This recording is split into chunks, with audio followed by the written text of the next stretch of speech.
speak for all human rights for all, tak boleh pilih kasih, because that's wrong.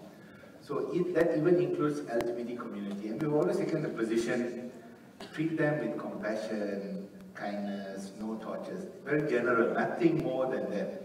But you look at the hate comments online, but so how come at that time what we do, we heard it, felt the pain and said, but that's freedom of expression.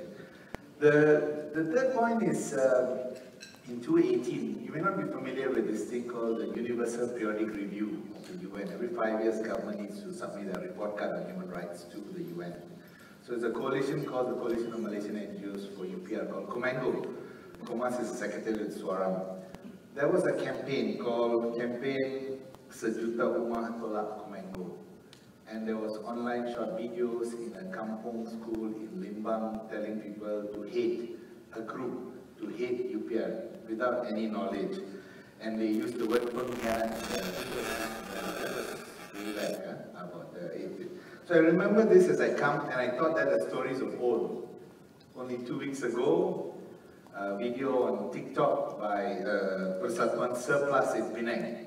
I think we have a lawyer here from Penang, who was going around in the urban poor housing and pulling people, knocking on their doors where Rohingyas are renting and saying, come down, come down. He was doing this, berating to them, telling them how wrong you are, you cannot do this, you cannot do this, shouting at the top of voice, but it was all live on TikTok. So I think Pusat Komas did submit a complaint, some got taken down, his other videos are still there. So we speak about surfing as reality of life for many people. It's not about concept and ideas of entertainment, it's about real life human rights that impact us. But I want to first of all thank you to all the social media and internet providers. Life would have been boring without all of you. Let's give a big hand to all the internet players. Let's not kid ourselves that we can go back to the dark ages of communication. No more, you know, we are talking about the years ahead. But freedom of speech and expression, that's where we are. The freedom to express can also be the freedom to cut, we said, right? Everything you want to say, is it right when you say it? No? What's in your mind is your freedom to think. But what you express, how does it offend? And somebody always makes a joke that in Malaysia, sometimes we have so many akta that it can be called akta sakit hati. Anything you do can be sakit hati to somebody else. Oh, it will cause confusion, you know. This person will be offended. Almost like all Malaysians are made of glass. Actually, we are not. We are strong, we are resilient, we have weathered a lot of the most difficult storms. Tapi when on this point, it really makes us look so weak, macam tak boleh tahan when somebody says something critical about us. And I don't think that's how we should grow up. And I think the next generation is probably stronger than us. They will know how to tahan this sakit. I think I'm not going to say the benefits of the internet. You can already see some variations outside how it's used. We also know some of you are using it for good, to teach us about legal defense. Some are using it to just have fun. Some are using it for medical purposes. But I think the most interesting thing that we want to discuss today is the other side, the dark side of the internet. In every side there will always be the sunrise and the sunset, and you know. So we are here now to discuss how to handle the dark side of the internet. No? The rise of hate speech, misinformation, cyberbullying, it keeps recurring. And I think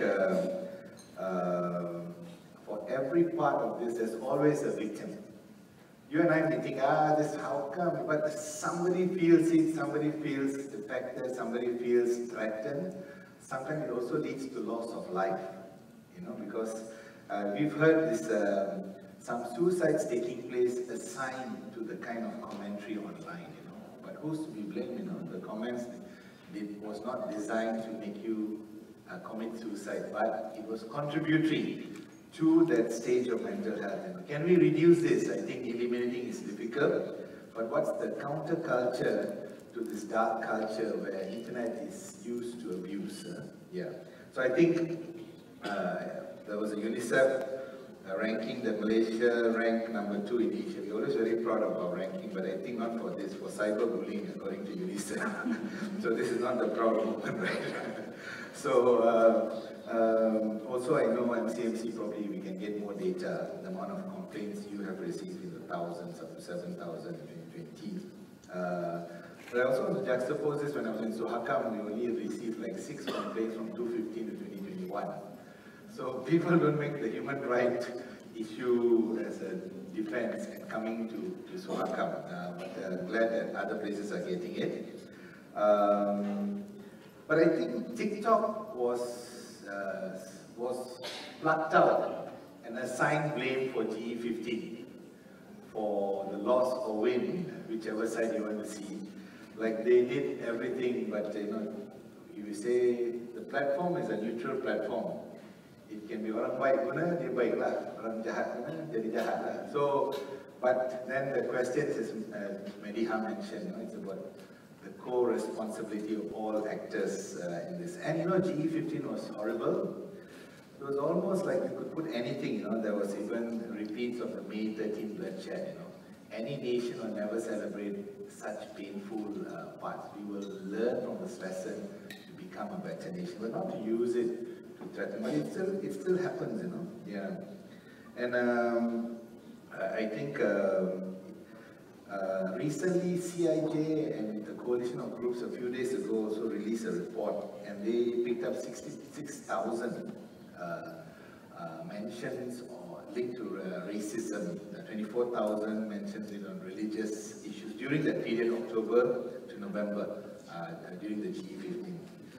And I think they named Tuan Hadi Awang as the biggest amplifier of race and religion on that. So my point now is how we're going to control these politicians.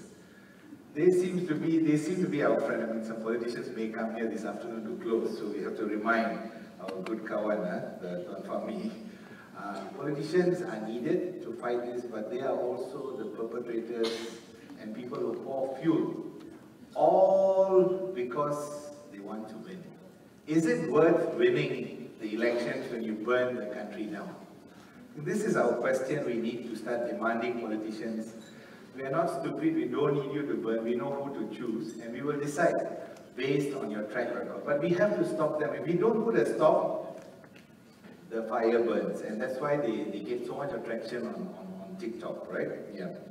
So, Pusat Thomas also did monitoring during the G15, and the list of the types of issues, I think probably is part of the 66,000 that CIJ did, was on racial politics, the call for racial religious supremacy, racial religious incitement, the fear of Malays will lose its dominance, non-Malays will dominate, fear-mongering, siege mentality that we will lose it all. But this is how it grows in order to help people choose the candidate that they want to be chosen. And I think elections are the most ugliest and nastiest part of our culture. So if you're thinking of your children, better tell them how to get involved in elections different from now. But we don't have serve-up digital literacy in schools, so you need to start fast and young, if ever we're going to get it right.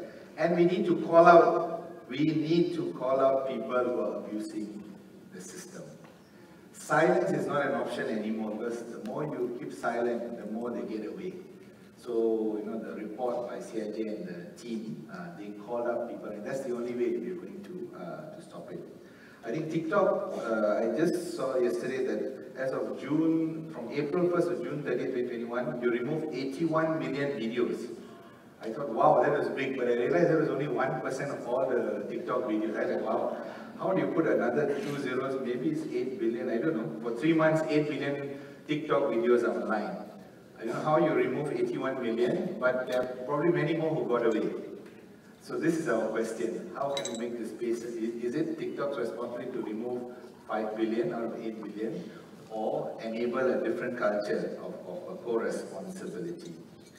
I think as the time is coming up, I want to also say that Malaysia comes from a culture where limiting freedom of expression has been the norm for a long time. But society doesn't want that limits, as you see in the social media, the young generation. So we come with the legacy of the Official Secrets Act still around. I see Karen from the Bar Council, who who knows this very well. The Penal Code that has so much restriction. Sedition Act that's still alive after all our hope of when will it end. The Creative Sedition Act, Britain doesn't have it anymore, but we still have it.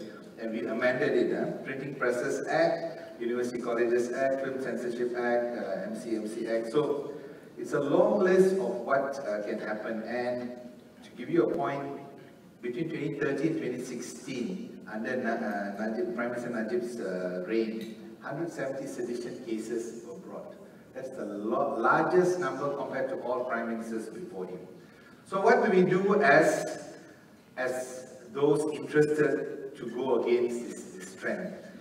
The UN has been promoting counter hate speech measures, started even way before social media was alive. But I think those points are very needed if we are going to get it right. We need to review the laws and policies that are regressive. We need to know the thin line limits and how to stop it and when to stop it. We need to get partners from school, parents, political leaders, religious leaders, and ask them to play a role to stop hate mongering. And I think we have to stop. Recently, you've heard the cases of a very famous preacher here, Zakir Naik, and other politicians having a lot of court cases, all in the context of what was said. So I think it's time that religion should not be used to incite, it should be used to bring people together. And if people say something often, we cannot say, oh, this is a religious matter, we cannot touch. The more we say that, the more we allow religious leaders that power to grow.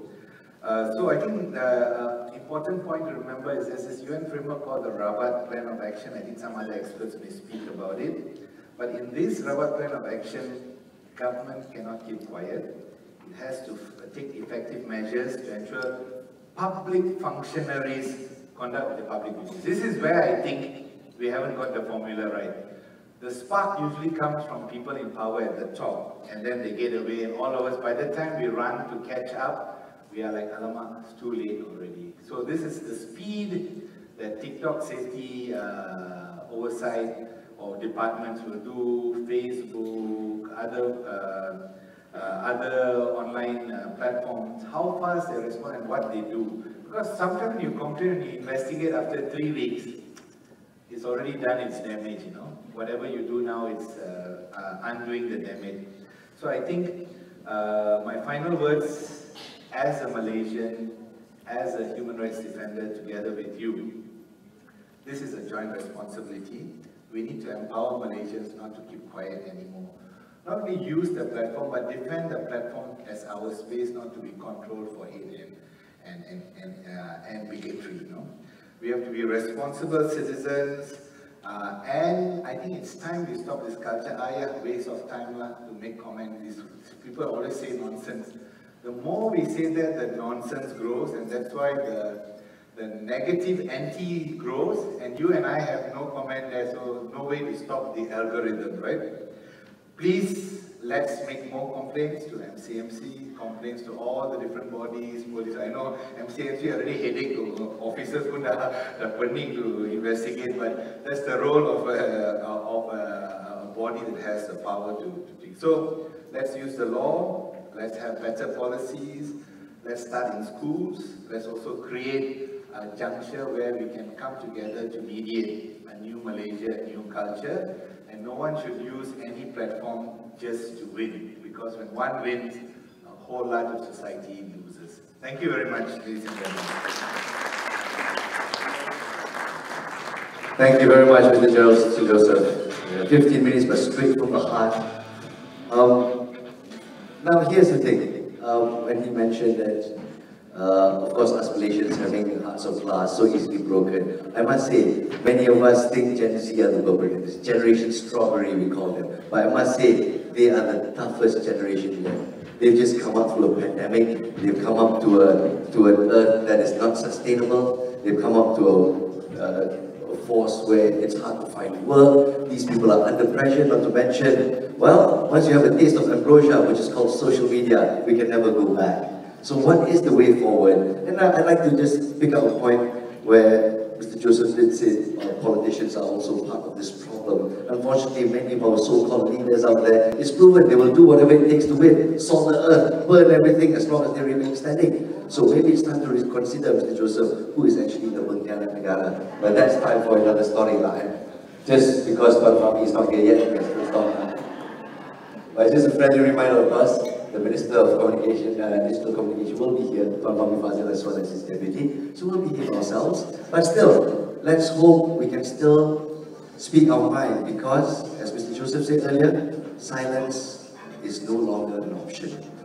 Is it TikTok's responsibility? No. Everyone must come to the fore, empower ourselves, because self-regulation must take center stage. And when we talk about empowering ourselves, this is our first step. So I bought enough time for everyone to be set up. And now, just a friendly reminder that we will be using Slido to facilitate the question and answer. So let's just flash the QR code on screen. So once this the QR code comes up, you can scan it right now actually. And if I'm not mistaken, the room's name is #Surfs Up. So join that room and submit your questions as the panel discusses the topic, and we shall address them at the end of 45 minutes. Now, next up, our moderator, fortunately won't be me, I'm too nice of a guy. It will be former NTV7 news anchor and producer with more than 20 years of experience with interviews, forums, and conferences. She's an entrepreneur, trainer, influencer, a mother of 3 that you do not want to mess with. Please welcome Iron Lady Shani Imanli. Of course, you did neglect to mention that I am your wife. No, we don't share private things. He was very nervous doing this job with me this morning because he knows I'm the tough one in the family wearing the pants. All right. Thank you so much, ladies and gentlemen, for having me as your moderator today. Most importantly, I'd like to extend my sincere gratitude to Gerald for setting the stage for a very pertinent issue. Thank you for saying it as it is. Because this issue impacts everyone with an internet account, which is basically 65% of the global population. All right? And fun fact, social media users aren't far behind. They make up 60% of the global population. All right? So naturally, with more than half the world's population on the internet and on social media, so too is their fundamental human right to free expression. And as Gerald said, yes, we have plenty of that too. But on the other hand, when this much expression is so readily and freely available, we have also witnessed how some forms of expression can have harmful effects on not just individuals, but entire communities. And Gerald has witnessed that himself. The question we struggle with now is, how do we strike a balance between free speech, moderation, and everything, everywhere, all at once? Love that movie, by the way. Gerald has given us a helpful overview of the current internet moderation practices and how it can impact free speech and the rights of users and what happens when that is not practiced. So now it's time for me to invite our panel to lend their perspectives on how we can bridge the great divide between free speech and when it becomes a case of too much of a good thing. Ladies and gentlemen, for our panel discussion, number 1, let's warmly welcome on stage the Head of Division for Network Security of the Malaysian Communications and Multimedia Commission, MCMC, Encik Harmi Muhammad. Ladies and gentlemen, a big round of applause. Admittedly, Harmi has a tough job ahead of him answering my questions today. President of the Malaysian Bar, Karen Chia. Executive Director, Encik Harmi, over here, please. Executive Director of the Communications and Multimedia Content Forum Malaysia, CMCF, or Content Forum, Madiha Mahmud. And last but certainly not least, TikTok Head of Public Policy, Christopher Rada. And may I just also mention, I said this to Christoph earlier, I said, thank you, that TikTok is actually being proactive and taking the lead on this, because this is extremely important and we need all the players to be on board with this today. Please do have a seat. Panelists, thank you so much for joining us on stage. Now, the topic, okay? I know the topic is a tough one, because as Gerald set the stage earlier, we can see how we are stuck. How do we balance the important human right, free speech, and moderation when we can see that it does real harm to people's lives, real, felt harm? But before we begin, I would like to get a show of hands, all right? Let's see if everyone is actually awake, okay? Who here has heard of the term woke? Woke. Woke. All right. So a healthy show of hands. Now here's the clincher. It's not a test, okay? How many of you here would say that you are woke?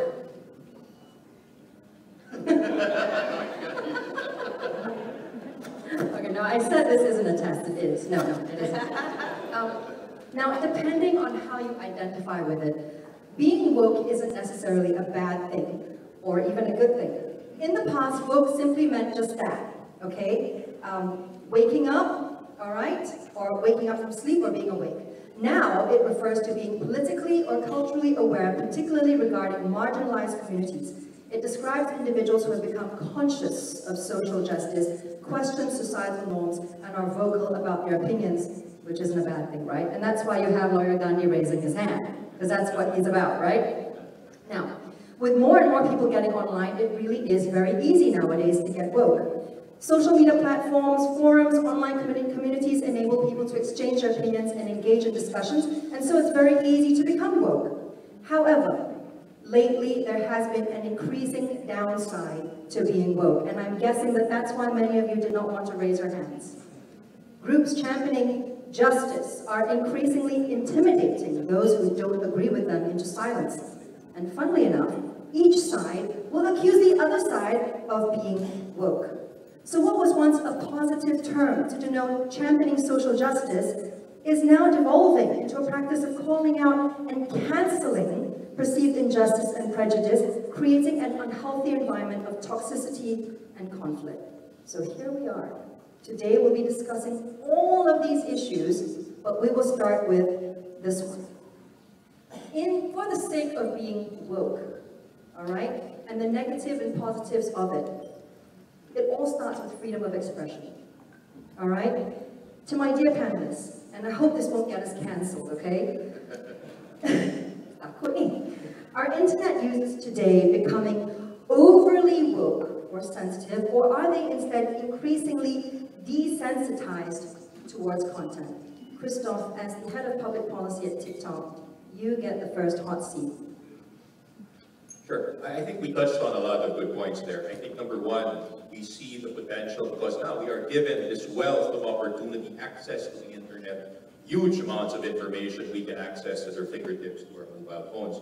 However, I'd like to touch on what was referenced as to the woke culture now being seen as cancel culture. I think this is very reflective of what we see. Anything taken to the extreme is bad. I think, as correctly pointed out, woke culture was originally a concept made to correct social imbalance, to call out injustices in society. But now, the way that we see it, right, is it's calling out people for things that shouldn't really be offensive, right? In a way, people have become so onion-skinned, and conversely, on the other side of the spectrum, people have become so desensitized about certain things that, in effect, there is really no positive effect to it anymore, which is sad. Because what we see, for instance, on TikTok, that because of a huge wealth of access to information, you see a lot of different perspectives, a chance for you to understand certain marginalized groups that otherwise you would not have had access to. I'll give you one example. My TikTok feed fed me this great video the other day. It's an account called My Brother Max, and you can check them out if you have time. This is actually an account run by two brothers, featuring one who is autistic, right? Somebody who is not only autistic, but is an autistic savant, meaning he has an excellent memory, right? And it's a great way to show that these two brothers really help each other so that the brother who is autistic really makes his way through society, trying to live a normal life and tries to remove the stigma that is attached normally to being autistic. But I can also see this whole woke culture possibly criticizing it and saying, oh, the brother is using it for clout. You're a clout chaser, you're using it for views. When in truth, when you just view it for what it is really a show of brotherly love. A love between two brothers and showing that you should be able to understand someone with autism through the lens of how an ordinary human being should be viewed. So that is, I think, a great example of how something that is taken to the extreme is not good. And it's also sad because that was actually a very beautiful sharing on that account about his daily life. Yes. And it becomes something that is potentially ugly. So really it's about balance and how the users are perceiving that content as well. I just want to jump over to Maniha and ask, since we're on the topic of balance, when does freedom of expression cross the boundaries of respect, resulting in actual harm to individuals and society as a whole, like what Gerald was sharing earlier? And is there such a thing as too much freedom of speech? Thanks for that. I think Gerald gave us excellent examples and illustrations of how freedom of speech, when not curtailed, can lead to effects not just online but offline as well. And I think what we need to always remember is, you know, how Nas mentioned about how the village is now bigger. The village is now not just bigger, but everyone everywhere can give your comments about anything right now. And we have situations where you've got a personal, somebody sharing something personally, it's being commented by people as far as Europe or Cambodia, and it's something that's not really of national interest or anything that's really impactful. But people are getting riled up over the simplest things. And I think freedom of expression in this sense, I think we all know in here, there is no such thing as an absolute freedom. I mean, I have the freedom to, for example, comment on Toph, but I do not have the freedom to defame him or to incite people to attack him. These are the limits and the boundaries that are set by law that we should not cross. And whether it's offline or online, it's the same law, and it's something that we all need to understand. Because I think a lot of people out there who seem to think that social media and everything else is just, you know, the wild west, anything goes. But that's not true. The laws can get you there as well. And I think the best way for us to deal with it is to understand where the boundaries are and not cross them so that we don't get into trouble. And as you said earlier, it's like a surfboard. You know, you're balancing very, very choppy waters here, right? While not getting crushed by waves. Karen, what about the legal aspect of this? You know, it's one thing about having the etiquette to manage it, but there is legality to it as well. Yes, absolutely, there is legality to it. I mean, the entire digital space is supposed to be a free flow of information, and it's supposed to be used for the good, and it's supposed to empower us. But we have seen, and as you mentioned, that there are all these problems that are cropping up. So the problems, and if once we identify those problems, then we are then able to see whether or not those laws actually cover those issues. So for example, if we're talking about doxing, the release of personal data which is an invasion of privacy, and if it is used wrongly by the wrong people in commercial transactions, then you're talking about there being a breach of Personal Data Protection Act. So that there is a law that covers that kind of situation. But there is also that cyberbullying, as Gerald mentioned, cyberbullying, hate speech. There are so many laws that is in place. It applies not just in our physical space, but also in the virtual world. We're talking about the Communications and Multimedia Act. A little bit vague in terms of the wordings, but it's there. Any communication which is supposed to transmit offensive statements, which tends to annoy people, so you know the word offensive and annoy very vaguely, right? Anything can be offensive to you and me, and it's very subjective, right? So something that can annoy you may not necessarily annoy me. But we have that law. And then we also have the Penal Code. We also have the Printing and Presses Act, so the recent case of the Swatch. That's one thing that we need to also know where the boundaries are. Is that really something that is not good? But there are laws, a lot of laws, and there's of course the Sedition Act, which is very archaic. So I think that the present laws are there in order to protect us, but it can be fine-tuned, and I think we can improve on it.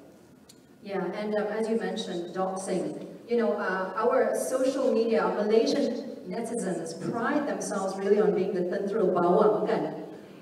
where if you were to commit crime or do something on the road or say something that is not right, they can actually track you right down to your house. So that leads to a whole lot of other problems there as well, including physical harm. But as Gerald mentioned earlier, also, a lot of the points that you raised are also extremely pertinent. Now, I just want to toss over to Harmony. In some societies, freedom of expression is championed as such a fundamental human right that in some cases it even supersedes the rights of others. In the protection of freedom of expression, is it worth the potential harm that it may cause to individuals and society when content is abused or misinterpreted? Harmony, what are your thoughts on this? Thank you for the question. When it comes to protection of freedom of expression and against potential harm, it is a difficult task because MCMC is not alone in this. There are many participants in the ecosystem. MCMC, for example, MCMC works with other law enforcement agencies, ministries and agencies. For example, online content is talks about a lot of other things. For example, we work with Ministry of Health when it comes to medicines, cosmetics that are not certified by MPH. There are other aspects, for example, recently in terms of co-play tickets, we were with KPDN in terms of making sure consumers are protected. So that's on the government law enforcement side. But there's also those that are providing the space, for example, TikTok, Facebook, Twitter. So we also work with them to make sure that they understand the local context, where we are coming from, why is it something that is sensitive to Malaysia. For example, the issue of the first speaker spoke about May 13. Why is it sensitive to Malaysia? When someone mentions May 13, what is it? Globally, maybe it's not something that is known, but for Malaysians, if May 13 is spoken in a certain context, it can be sensitive. For example, the other part of the ecosystem is the public. That's where we play and put focus on making sure that digital literacy among the public is something that is something that is innate to them. Using technology should come with the understanding of responsibility, understanding of security. How do you make sure that your experience in online is something that is enjoyable, not something that will bring harm to you. So, yeah. And MCMC can't do it all. I mean, usually when we have an uncomfortable or a distressing experience online, you can see immediately everyone is tagging MCMC, as if MCMC is the only one that can regulate, and sometimes even Police Diraja Malaysia, as if the government or the police are the only ones who can do something about it. But here on the stage, we have the platform, we have content forum, we have the law, the policies that are made to protect users. We have the MCMC doing its best to regulate content, and yet you still cannot catch all of it. There will be some leakage, right? Christoph, as you mentioned to me earlier, there will be leakage because you just can't catch that much. Billions of posts daily, and that's just on one platform. What about the rest of the platforms? MCMC, everybody's got their hands full. So it really is a joint responsibility together with the community. So the key here is, in the interest of finding that sweet spot, we want that joyful freedom of expression. We want that debate, discourse, discussion, but at the same time, we don't want it to go overboard. What are the different approaches to content moderation and finding that lovely sweet spot in the middle? Maybe Madiha, if you could share that. I think I can share by way of how the content forum works, right? So under the Communications and Multimedia Act, they already looked at the fact that content is going to boom. You know, it's so different. The content ecosystem, the landscape is so different than it was just 10 years ago. If I tell my kids that I used to have to be in front of the TV at a specific time, on a specific day, to watch a specific program, they cannot read. They just can't understand it. And you know, they can sit down and choose at whatever time they want, and they can watch each episode one by one. I had to wait the next week to watch another episode of Doraemon or something. But it's so different. So the content code is, or the content forum has been, it's been designated to address this. You can't expect MCMC, you can't expect platforms like TikTok to go through each content and catch them all. There needs to be self-regulation. And that's where the content forum comes along. So what's with the content forum is that we've got members of the industry, we've got civic groups, we've got individuals, we welcome anyone to join in. We have a set of guidelines and best practices, which is the content code, which everybody has agreed to be the best standards for content, and everybody's supposed to be aware of that and act accordingly. And if you breach it, then there are sanctions to be imposed. And we've seen this work with, for example, broadcasters. They know exactly what things they can't do. If they breach it and we put it through the complaints bureau, the content forum, review the content and decide, yeah, sorry you guys breached the code and you all are familiar with, put a compound, they're very much willing to pay that up because they know they have already invested everything else to be, you know, they're invested in the system. So I think that works with us as well. And another thing that we do is to empower consumers. It's not just platforms, it's not just regulators, it's not just the content forum, it's all of us as well. If you see content on platforms like TikTok and Twitter and Facebook, they have already provided us with the means to report, with the means to mute, unfollow, and block, and everything else. So it's all about us all playing the same role to make sure that the entire content ecosystem and landscape is safe. So that's my take from where the content forum looks at it. Picking up on that though, when you talk about self-regulation, I think many internet and social media platform users don't actually even know when they're doing something wrong. All of the platforms put out their community guidelines. How many people actually read them? Oh really, I did something wrong? Oh, I didn't know. Karen, obviously there are laws that deal with this. People they're not even aware that something that they've said is defamatory. Can you please share what are the legalities of that? How do you know when someone has crossed the line in content moderation, legally? I mean, there's so many laws out there, like I mentioned just now. So, you know, defamation obviously is one of the things. Whenever they cross the line, obviously somebody, there is harm that is being caused. And that harm can be caused to another person or another entity. And that, of course, is when we first consider the fact whether or not they've actually crossed that boundary. And whenever you talk about, so for example, when I mentioned about the fact that the Communications and Multimedia Act talks about communicating something which is offensive that will annoy someone, right? So obviously somebody got offended, somebody was annoyed, you know, and so therefore, you know, that a complaint can actually be made, and that's when we feel that there's going to be, that there's something has already crossed the line. But I just want to go back to what you mentioned just now. Can MCMC do everything, right? Obviously not. Obviously MCMC cannot be the only person or entity that's actually governing or regulating the behavior of everybody in the digital space.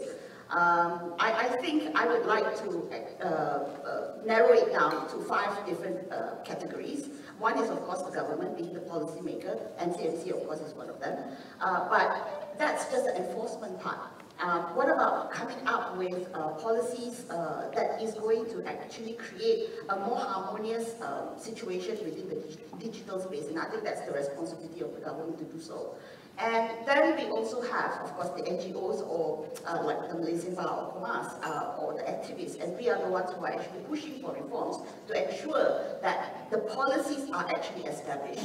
Once those policies are established, then there must be proper training to the law enforcement agencies. So you can't just ask the Police Diraja Malaysia to go and act on something when they don't even know what it is all about. So they have to be properly trained. And then, again, we have the tech companies, obviously, right? So the tech companies must also have an internal mechanism in order to regulate themselves. And removing contents, of course, is one thing. But we must also be mindful of the fact, okay, that that's the other side of the story, which is what if those contents are actually removed wrongfully? So there must be some kind of internal mechanism in order to ensure that a complaint can be made if the content is removed wrongfully. Fourth, the role of education. Obviously, you're talking about self-regulation. So we need to go to the universities, we need to go to the schools, we need to actually educate our youngsters that this is a proper way to behave. So, you know, that is the fourth category. The fifth one is, of course, parents. Parents are important. Absolutely. And I was sharing this actually with TikTok earlier, that sometimes you can educate the parents, but the parents don't know how to talk to their children. So it's not even reaching the children, because the children don't want to talk to the parents. So it's about reaching the children, the end user as well, which make up a big chunk of TikTok's audience as well, isn't it? Now, coming back to you, Toph, you know, when you have the law, you have the regulations, the policies in place, and you have proof of harm, action can be taken. But when you're actually deplatformed and you are responsible for moderating that content, what is sensitive and what is offensive can be very subjective. How do you manage that on a platform level? Well, just to say it's not an easy task. First of all, let me just try to get a gauge of the room. How many of us here have TikTok? Quite a good number. Great. So the reason I ask is because I'm going to reference a bit on community guidelines. And for those of you who are not too familiar with TikTok, TikTok is primarily known as a place where you can freely express, and it's a place for self-expression, right? But one fundamental requisite to that is people have to feel safe for you to be able to freely express yourself on the platform. And for that reason, we have what we call our community guidelines, basically the framework of your do's and don'ts on the platform. And as Gerald mentioned earlier, our community guidelines prohibit a lot of the harms that you see, whether it's hate speech, misinformation, harassment, and bullying. We take a zero-tolerance approach towards hate speech and harmful content. Now, having said that, that is the principle. The application, of course, is another thing, and that is why we do employ several approaches, a mix of machine learning and human moderation to properly filter out content. Having said that, we will be the first to admit, even that is not the perfect system. That is why users are provided the opportunity to report violative content if they feel that there is something that has slipped through the cracks. And conversely, if we have made a mistake in moderation, you can likewise appeal, cognizant of the fact that we don't get it right every time. But what we do afford you is the opportunity to let us know that there might have been an error and an opportunity for us to rectify it. So what I'm trying to say is it's a tough balancing act, similar to the analogy we have for surfing, right? You always have to constantly shift depending on what you see and what you feel should be the correct way of conducting yourselves. And I think Engineer Army made a great point about having to localize the application of community guidelines, taking into account the fact that each country or each market is different in their treatment and the priorities of the society that you live in. And for that purpose, TikTok itself takes a very, what we call, lean and local approach.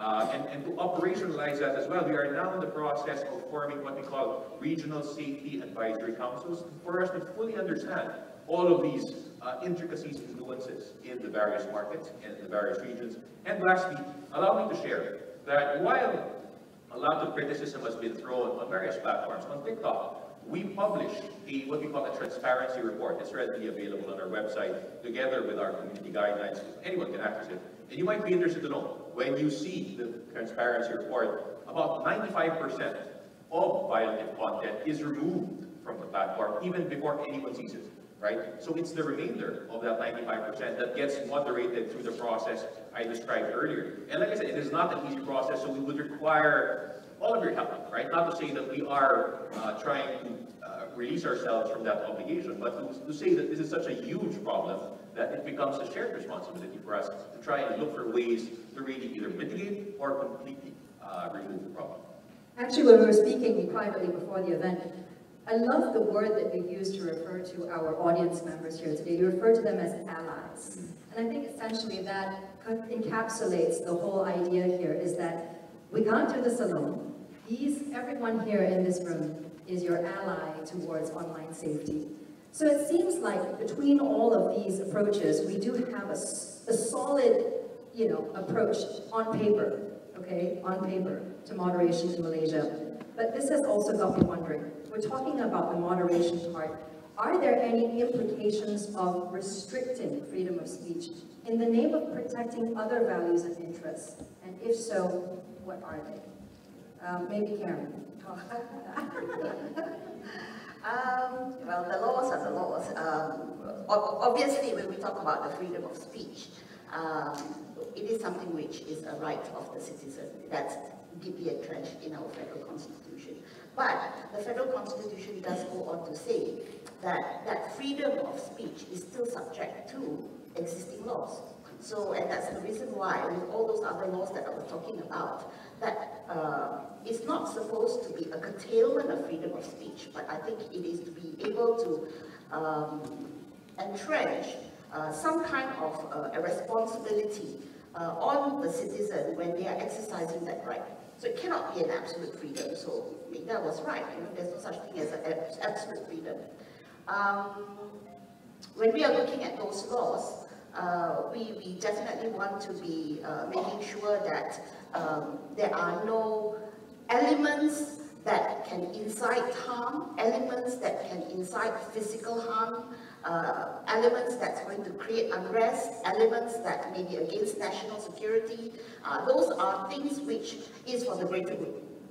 And because of that, that slight curtailment of freedom of speech may be acceptable because we are talking about the greater good. But, that's going too far because sometimes we also know that those laws that we have in the country are being used or abused by the enforcement people, selectively, meaning that they are actually using these laws in order to quash dissent. And that's definitely a curtailment of freedom of speech. So you can't pick and choose what you want to enforce. You have to do it across the board in a very uniform manner. And arguably, okay, I'm going to put this out there, okay? I dare say that this generation of young people care more about freedom of expression than any other generation previously. Having these social media platforms is a very important outlet for them to express themselves. And I got a question from one of the allies in the audience earlier. Are we only going to talk about moderation? What about, are they going to talk about putting even more curtailing on freedom of expression? What are they going to clamp down further? The young people still need their space to express themselves. So again, it's that delicate balance. Madiha, I know you desperately want to say something here about this. Yes. No, I think I have a lot of faith in the youth. Today, you're right. They're a lot more woke, if that's not a bad word anymore. They're very, very much into having the platforms to have the freedom of speech, which is great. But I think we go back to the fact that, I think Karen has mentioned it. The law says things about how you shouldn't be indecent or offensive or intend to annoy. I think the main aim for us having any curtailment is to prevent harm.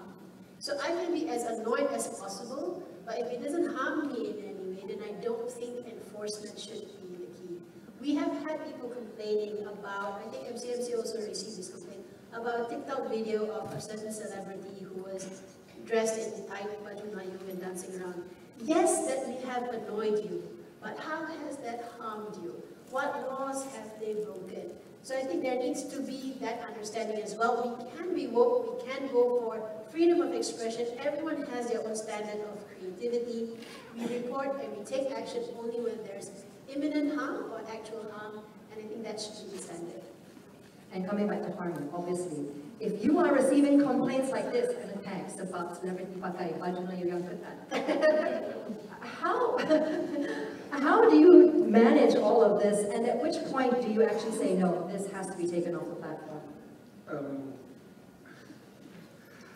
As a direct participant of social media, online media, right, the public is one of our focus. In that we do a lot of awareness and advocacy in terms of, sharing, informing them of their rights when they, participate online. What is it that they need to watch out for? What are the bad things, the good things, and how to, you know, for example, report to the platforms. One of the things that I wanted to share is that my FYP for TikTok is not the same as your FYP. Our experiences are different. So it's very important that individuals take that action to report if you see something that is not right to the platform. Because the platform can only learn when you know, somebody tells them that hey, this is wrong, this is not right. And you know, AI, machine learning can only work if they have data, and that data should come from all of us as members of the public and as participants in that ecosystem. So there are community guidelines. At which point should members of the public, the users, the community, tag MCMC and say, look, this is dangerous, this is going to cause harm? At which point should they involve MCMC and actually report to you? There's no stopping anyone to, you know. But not over budget by Yeah, and what we do is that we do receive complaints, but not all complaints are under the CNA. You know, some of them we may have to refer to other agencies, like I mentioned earlier, you know, PDRM, MOH, or KPDN, and that's how it works.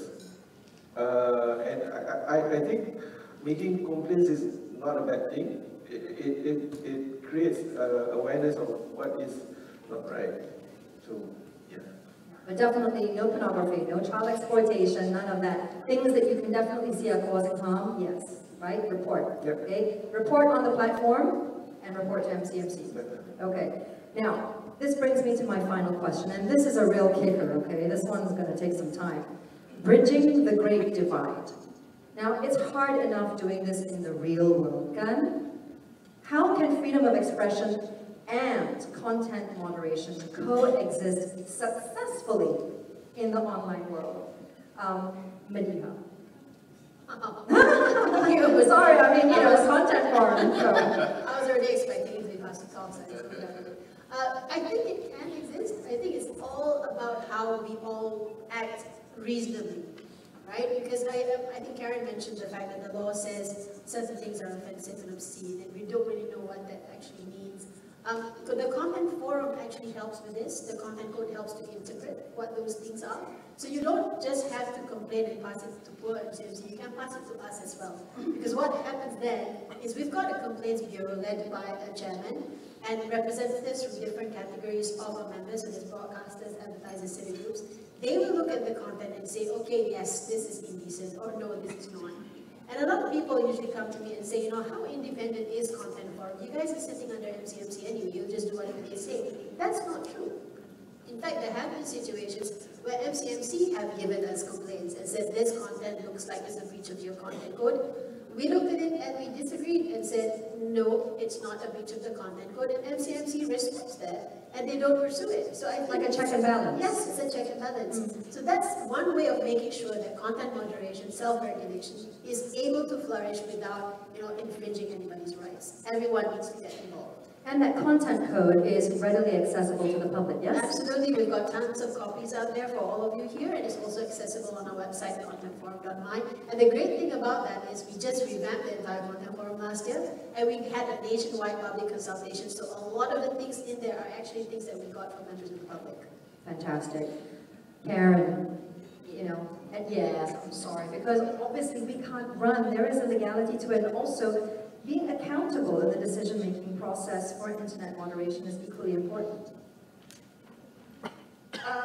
Yeah, but you know, I think everything that we were discussing the whole day today and the whole morning, actually, it's not very different from how we exist in our physical world.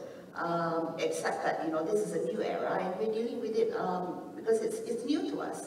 But insofar, it's not doom and gloom. I'm very sure that we can exist harmoniously. Responsibility, freedom of speech, all these principles are principles that we have been exercising all these years. And so, you know, this is not something new.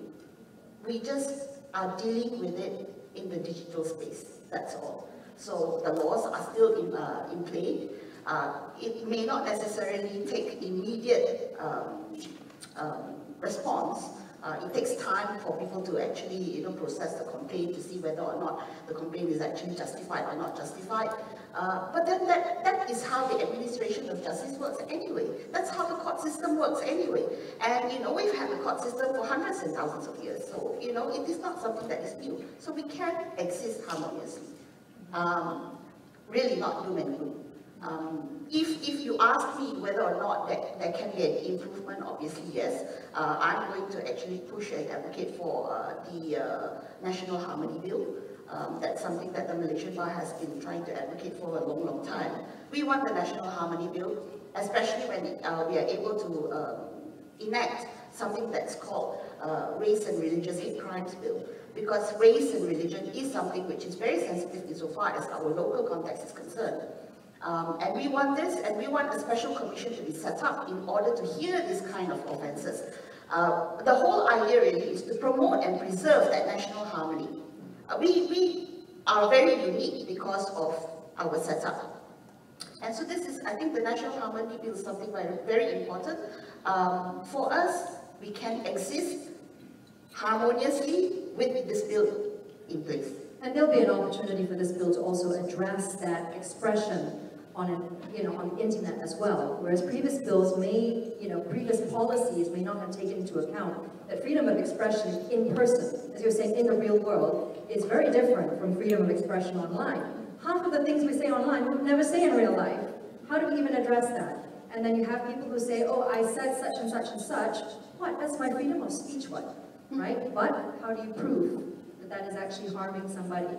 And as you were saying, clear content policies like the National Harmony Bill will be able to address that, hopefully. Harmony, when it comes to transparent and accountable moderation, how does MCMC share that? The Content Forum has their content code. What about yourselves? For the MCMC, we're guided by, when it comes to online content, we're guided by Section 233 of the CMA. So, although Karen pointed out it's very subjective, very subjective, but that is what we have. We are guided in MCMC, right? So,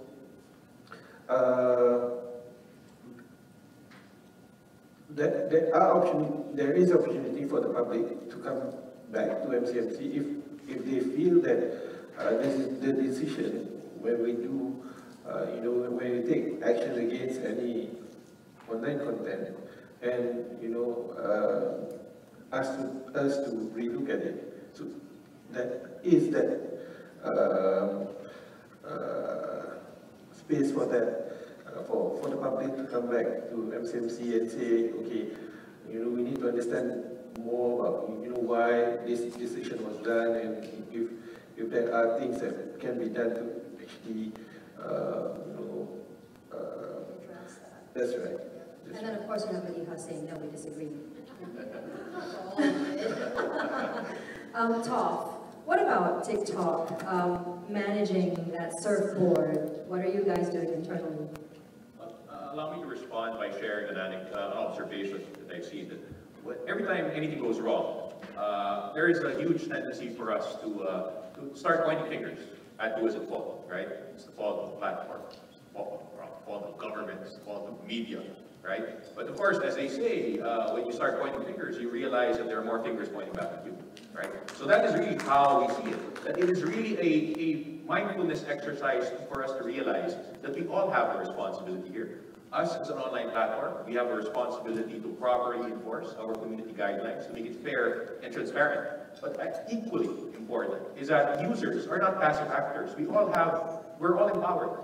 And we all have the responsibility. I mean, on TikTok, we always say user safety is a top priority. But we don't want to make it just a tagline. We actually empower users and take on concrete steps to ensure that they are also enabled through things such as digital literacy, Just allow me to mention quickly that last year we launched what we call a digital literacy hub across Southeast Asia. And like I said, it's basically a mindfulness exercise where it's a very basic 4-step process wherein we invite users that before you do anything online, you stop, right? It gives you a pause. And then you think about the consequences of possibly what your actions might do. And then that allows you now to decide, what is the best course of action? Do I report it to the platform? Do I report it to MCMC? Or if required, do I report it to the authorities if it's a violation of law? And then that's the action that you can take. So through that, you move from being a passive actor to now an enabler of positive change, right? So in that sense, all of us are working together, platforms, government, and us, all as individual users. So it's our goal by letting a broader audience realize that we all have a shared responsibility and a shared power, that we can take action towards a concrete solution, that we can finally remove ourselves from a lot of these ills that we see online. And ultimately, you still want your platform to be a platform that your users trust, that when they post their content online, that it's not going to be just taken down because someone was offended or someone was sensitive. The community guidelines are there for everyone to see, the content code is there, the law is there. It's really just about educating ourselves and knowing where to draw the line. Now, I'm going to open the floor to question already on Slido. All right, I'm just going to read it out here, okay? From Isa. TikTok is the current leader of creator-led content platform where mostly young people are. What are some of the mechanisms that have been put in place to manage online bullying, sexism, and harassment to ensure safety and safeguarding measures were taken, and especially for children? As a parent, I second that. Thank you, Isa, for the question. Toph, I guess this is yours. So, well, there are several things, but first of all, allow me to say that on TikTok, we have an age gate mechanism wherein you are supposed to be 30 years old and above before you can create an account. Otherwise, there are moderation teams who proactively sweep the platform and take it out. The thinking behind that is so that underage users, like very young kids, are not exposed to some content that are not violations of law, but may not be age appropriate for them. So concomitant to that is the responsibility, I think it was mentioned earlier, of parents and guardians to properly guide these young users, minor users on the platform.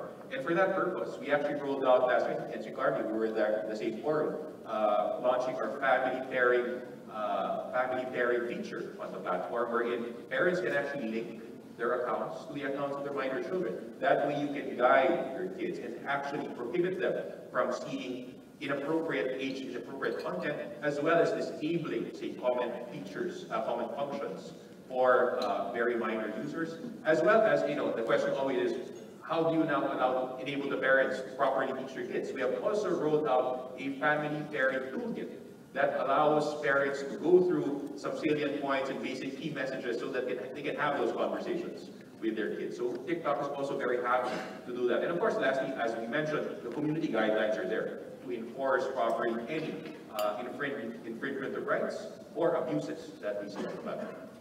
And I guess also it comes down to parents as well to model that behavior for their kids as well. If their teenagers are using TikTok, then the parents must also behave themselves on TikTok Lab, all right? And also show the children, their teenagers, how to report if they do see online bullying, sexism, and harassment. And more importantly, to identify what that constitutes, yeah? Do we have any other questions on Slido? Okay. All right, not to worry. Okay, yes, we do. Okay, AWANI, a question to Madiha. Can content code be used as an enforcement mechanism to hold netizens accountable for posting content that breaches TikTok's community guidelines? I suppose you can. I mean, if it's something that is, if you see it, you think it was a breach of the community guidelines, you make a report, TikTok says, no, it's not. You can come to us as a content code, we'll take a look at it, and we'll read it with the content code. But I do have to point out here that the content forum does not have its jurisdiction extended to social media platforms. So what would we eventually have to do is, if we do say that it is a breach of the content code, we will pass it on to India Harvey, who will then take it on and use the full impact of the law on his side. Ding, ding, ding. All right, I'm so sorry, ladies and gentlemen, time is up. That was the last question that we were able to answer. And we thank you for sending in your questions. If you have a burning question, perhaps you can approach our panelists over lunch if that really must be answered. So I'd just like to touch on some key takeaways from our discussion just now. First of all, that we recognize that freedom of expression, yes, it is a fundamental human right, but it is not an absolute right. And that balance, like a surfboard on this ocean, which is the internet, is crucial. And so careful moderation is key, in line with local norms. And I love what Christoph said, was that you are trying to achieve balance in enabling free expression while preventing harm. Yeah? Children's safety, dignity, data privacy, doxing, non-negotiable. All right, there are certain lines you don't cross.